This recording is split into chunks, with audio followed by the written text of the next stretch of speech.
Kristjan on väga tubli olnud. Ma olen hästi ülal pidanud ennast või? Just tegin Kristjanile pai, sest keegi ei ole talle terve reisi ajal pai teinud. Ma ei ole näinud vähem. Ei ole hea kusjuures. Jah. Esimene on pai teeb täna kogu selle reisi jooksul. Jah, tänase reisi jooksul. Aga varsti juba saad ju koju ja tegelikult tõenäoliselt arvestad seda, mis sa seal Victoria Secretis kaasavitsid, siis kindlasti saad mõne pai. Ma loodan küll.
On siin ääge peal seisab täiesti tühja. Ma ei tea, minu on see... Viimane hommik New Yorgis, asjad kokku. Tagasi sõisid ääge või suupagast väiksmakalu või? Ei mindad või kas 4 aastat siis 20 või 19 või 18 midagi suhkest.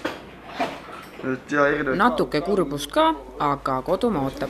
Kõik läbi liiklus saab kohe varsti.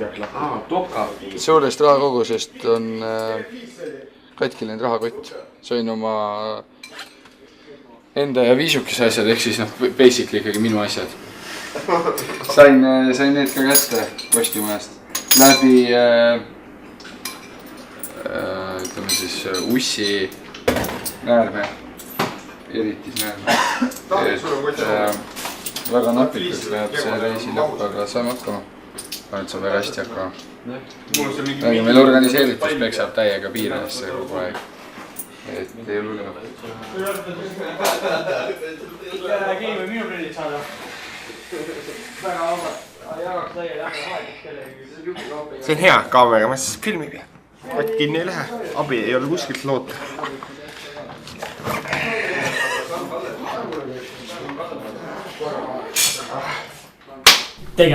Tegelikult oli siuke omapärane seltskondi siuke tore.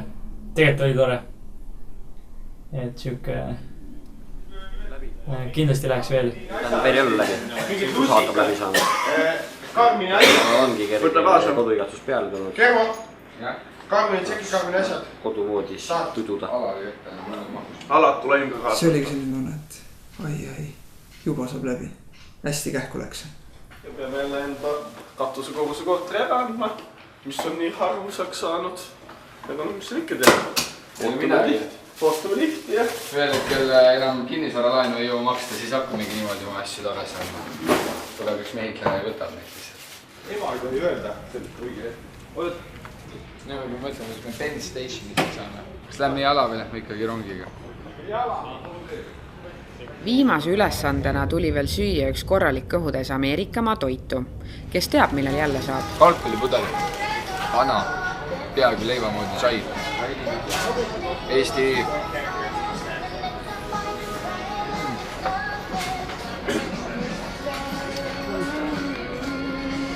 Teisi süüa saime hästi. Ja selle hästi all ma mõtlen, et me saime ikkagi nagu USA inimesed. Ikkagi rämpstoitu ja natuke veel rämpstoitu. Ei ole ju rahvuskööki. Seal on segu, söök. Odavam on süüa, jah. Väljas tihtipeale meie lõunaks oli McDonald's. Et lõpuks oli juba üsna kopp ees igasugustest burgeritest ja Subwayst, et oleks tahtnud leiba, kartult, seapekki vähemalt midagi, mis täidaks kõhtu, aga mitte saia. Siis Eestisse tulles tükk aega ei tahtnud ühtegi burgerit. Sest see oli nii rasvane. See oleks nagu otse purgist rasva süüa. See on lihtsalt ebameeldiv. Mis poiste jaoks üllatus oli, aga minu jaoks juba teada fakt oli see, et siuke tervislik toitumine või meie jaoks siuke harjumuspärane kartulid, ma ei tea, hakkliakastmega või midagi sellist, et seda on Ameerikas väga keeruline saada, et see rasv ikkagi nõrretub igast söögikoha ukse alt välja, ütleme nii, et kuhu me jõudsime tegelikult Miamis oma mõtetes oligi see, et tegelikult see tervislik toitumine on päris kalliks seal tehtud inimestele ja suhtes kättesaamatu. Et ühe korra proovisime küll tervislikult süüa, aga siis oli niimoodi, et selle rahast, mis me planeerisime kogu kambale süüa, sellest me saime poolele kambale tervislikku toitu. Kuigi me ikkagi püüdsime võimalikult normaalselt toituda, kes seda tahtis. Hästi meenutas, ega Toivo väga ei hoolinud sellest, temal ei olnud vahet, mida ta sõi, aga tal ei ole Eestiski vahet. On kõik okei. Aga eks me nägime päris palju vaeva selle nimel, et enam-vähem normaalselt toituda. Minu arust oligi Miami teiseks-kolmandaks päevaks oli juba, sest söömisest oli küll, kopp oli nii ees sellest kohalikust toidust, aga ma kogu aeg ikkagi hellitasin lootusi poistele, et me ühel hetkel läheme mõnda Hiinakasse, kus on enam-vähem $10 eest võid süüa palju jõuad, sest ma teadsin, et siuksed kohad on olemas. Ja see teadmine kindlasti hoidis elus poisse. Katsetasime nii nende burgeriputka kiirtoidukohti kui ka suksed Hiina restoranid, et söö nii palju kui jõuad ja nagu ei tea, mis see nende kohalik on otseselt. Katsetasime erinevaid. Kõhtu täitsid ühtemoodi kõik. Ära ei saa unustada ka suveniire. Kuidas ütleski 10 ise ja tagasi ei viitsi mida selle pärast. New York sai Oivost võitu. Mitte sul ka 4 nüüd. Ostime 10 magnetit enda meeles. Maksime 10 eest, saime 8. Stiil. Ja ostsime mingisuguseid ikka mingist väikest nii-nii-länni. Mingid kujukesi ja asju. No, peab ostma. Tein mõned suveniirid tein tagasi ja. Ostsingi Ameerika palju ostsin väiksele vennale kaasa ja neiule ostsin ilusa rahakoti. Loeb meile. Google loeb meile ja siis teeb ise kalendri ja lennufirma US Airways ja lend 7643. 7643 lend on meil, jätab keegi meelde? 7643.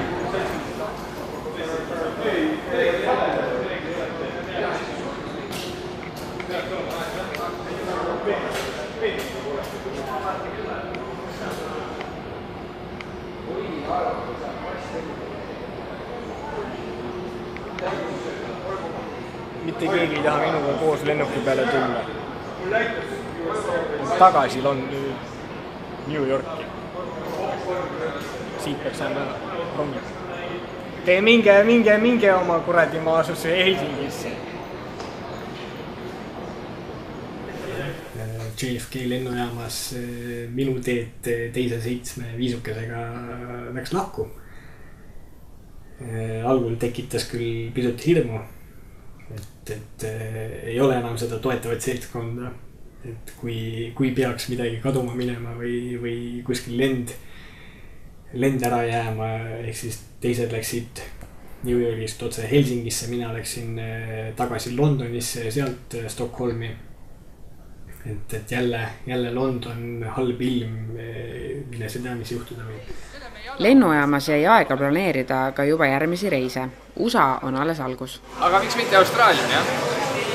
Austraalias on väga kõva Eesti kogukond. Aga miks mitte Austraalia? Miks mitte? See oleks juba ja ma arvan, et ükski poistest ei kahetse seda, et selline võimalus oli meil ja oli ka nendel teistel inimestel, kes said nüüd Eestit tundma.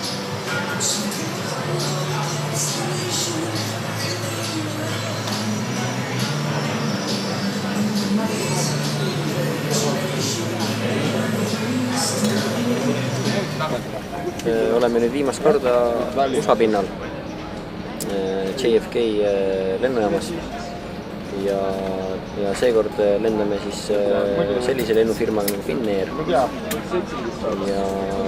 kui nüüd natukene teha sellist eestlaslikku nurinat, siis natukene tundub odavam olema kui British Airways, et istmed natukene kitsamad, ekraanid natukene mitte nii moodsad kui British Airwaysil, aga noh, see on kõik tühine.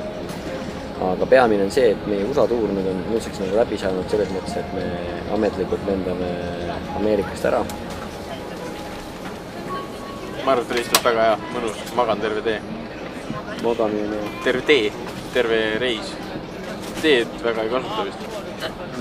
Sõidame enamjaolt õhus, kui õhus oleme ära, siis maandume Helsingis. Ootame seal natukene ja siis me sõidame Stockholmi. Külastame Kristjani tädi.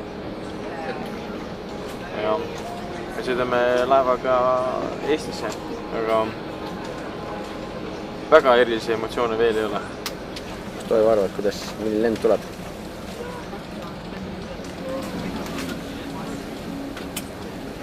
Toivo on juba vaikselt häkib. Tal on kõik hea.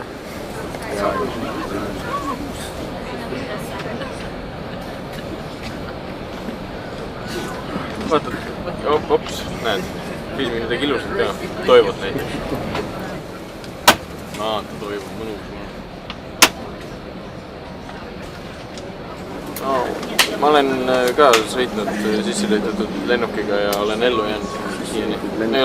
Mina ise, isiklikult, ma ei ole ühtegi lennunnetust teinud tegelikult. Loodetavasti ei ole see ka esimene kord. Kui oleks, siis tõenäoliselt ka viimane. Ma rohkem ei lendaks lennukiga. Ma ei tea, siin on erinevad inimesi, kes on ikkagi korra kõksu teinud ja on ellu jäänud. Ei, nüüd kõkse oleme ikka teinud, aga mitte lennukiga. Vaatame, kuidas soomlased saavad hakkama lendamisega. Muidu nad ikka suusatavad ja teevad muud spordialast, kes saunas näiteks. Maavõistlustel on tugevad. Nad oskavad hülgeid püüda ja sauna kütta. Jah.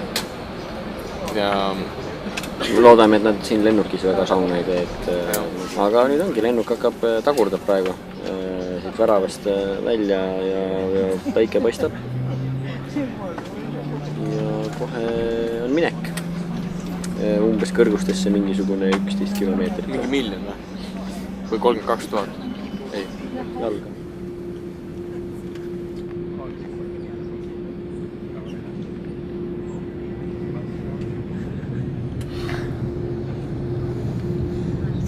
Helsingis oli juba päris kodune tunne, aga kuna pakid sai kätte siiski Stockholmist, siis tuli väike lend veel teha. Lendasime lennukiga 7 tundi, et näha World Trade Centerit. Oleme nüüd jõudnud Soome. See on Turku lennujaamist. Olla vahet, oled siin New Yorgis või World Trade Center, aga üks hea kodune tunne tekitab kliima on kohe kodune, kui tuled siia ja vaatad kohe hops, kõik on all ümberring ja vihma sajab alla ja kõik on kohe tunned, et on kodune tunne. Suhteliselt ebamugavus juures. Sellepärast, et üritasin magada, aga ei tulnud midagi välja sellest. Vaatasin, et Germo vist magas natuke, aga korraks vist jäin pooleks tunniks tukkuma ja ülejäänud lihtsalt püsisin üleval. Muusikat ka ei saanud mängida, midagi oli viga sellel aparaadil, ei töötanud. Filme ka vaadata ei viitsinud, siis istusin vaikselt, ootasin. Aga muidu oli enam-enam. Aga inglased tegid seda jälle! Taaskord tuleb kiita British Airwaysi. Lend oli üsna mugav. Koju jõudmise teevad nad veel mugavamaks. Kui mina jõudsin Stockholmi Arlanda lennujaamale, siis minu kitarrid jäid taaskord Londonisse Heathrow lennujaama. Ehk siis teistkordselt. Eelmine kord Miami'sse hilinesid nad 5 päeva, nüüd saadavad nad kitarrid otse koju. Et tubli töö, kõik on hästi. Võid ütelda? Ei, teie peate igaüks enda pardakaartiga minema, siis minu oma kohta öeldi, et see on väga kasutuskõlblik. See käepidi on ju olemas. Kuna laevale samal päeval ei jõutud, Ööbisid viisukesed ühes sõbralikus Rootsi kodus. Not put this all baggage? 2 baggage more. 2 baggage more. Okay, you can go. You put in the taxi because how many baggage more? Seal on ka veel või? This one, big and one small. Oh, okay. You put it here. We can take to another car. Rootsis? Jah, Rootsis. Euroopas. Tagasi peaaegu et kodumaa pinnal. Pikk lend oli. Pikk. Väsitav, magada väga korralikult ei saanud.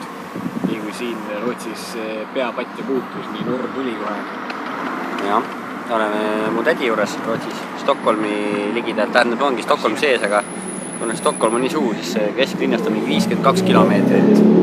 Hops, õkva, kuskil suunas, ma ei teagi, mis suunas, põhja poole, ei. Lõuna poole vist pigem, ja tegime lõunaõnnaku. Pakkus süüa mul tädi, väga hea.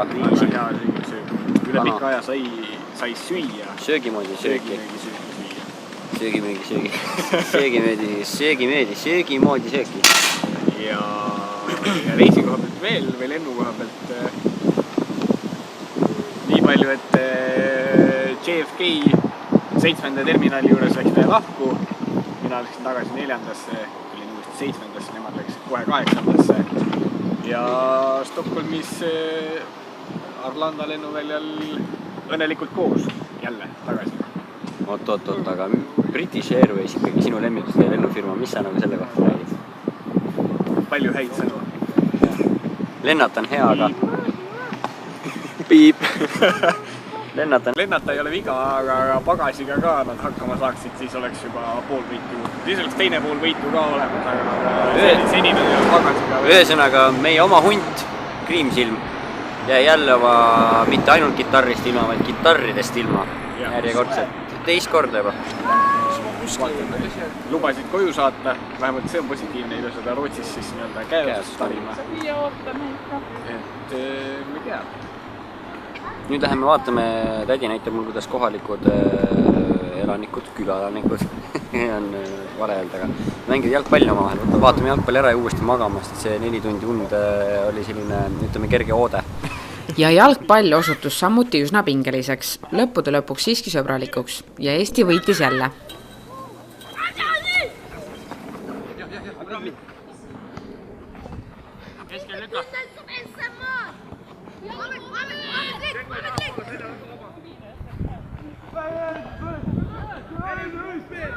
Võitsime alguses esimene game oli, Janki valis punktide peale, oli siuke niisama, oli 7-3 ja teine game oli, võitsime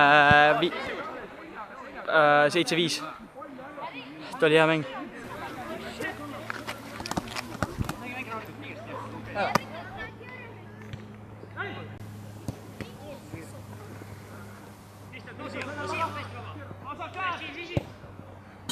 Aga Rootsi ise oli väga tervendav, väga hea klimatiseerumine Eestisse, nii verbaalne kui ka füüsiline.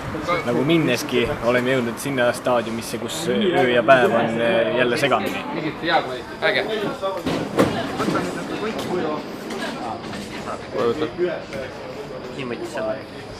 Kuigi äsja usast tulnud veel alaealine Argo olevat laevaprogrammi jaoks liiga noor, võis kõigile tuttav Stockholm-Tallinn Cruise alata. Meil on nädalavahetus tehti natukene siivutum programm, mis tähendab siis seda,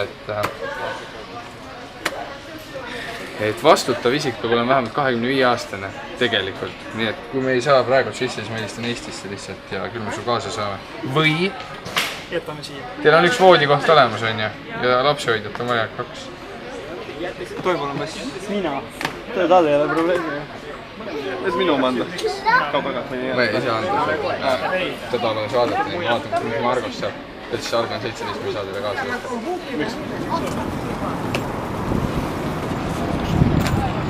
Peame oma koduigatsus tasudele järgi.